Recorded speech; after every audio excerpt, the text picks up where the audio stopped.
it would be more frost resistant or something. But and then we've been talking a bit about altering of the weather and on really even to education system and that sort of thing. But where we are right now, we've been talking a bit about all these solar flares and superstorm, which is to come and things. And we've mentioned a bit November 13th solar flare that occurred. And then we've also just got into a bit and been talking about how there is solar flare peaks, and we're coming into this, and that the solar storms do create extra currents around the Earth. And I think we're doing what we can to show pictures of the heavens so people can see this. And that there also is this beautiful superstorm coming, and there's a possibility of a quite extreme radiation, and that we've been talking about this for some years, that you can really go ahead and start to open source more this information.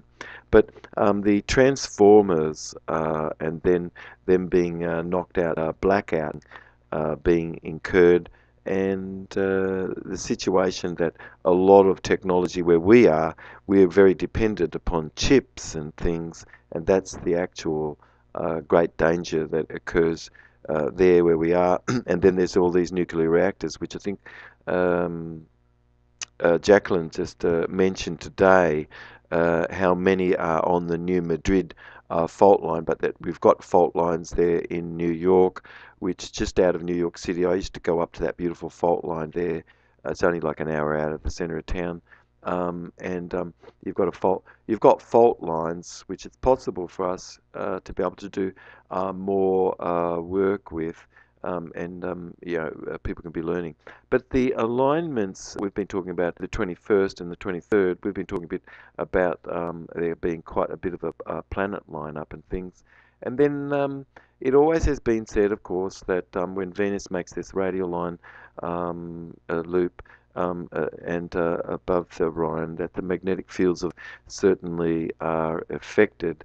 And then there's a great story that's all about this, and that's actually really something which all these planetary alignment and calendar and things has caused to become put more, that predictedness was, and then a deep insight was as a result of how calamity arises from an electrical universe, and that asteroids today have been discovered to be far more electrical, and even explosions that occur on these asteroids are releasing water from inside the rock and things, but that there's a great enormousness and electrical that we're just learning ever more about as an Earth, and as the living spirit is learning more about this. We're talking about this. But these solar flares that hit Australia some 2.5 weeks ago, sort of, and the M class 6, and then that was a Cairnsville. Um, you've really have a love being within, and the energetics of the story, and how our conversation affects our DNA, and blood being this life flow, and money being a metaphor for what's occurring and things, and then this being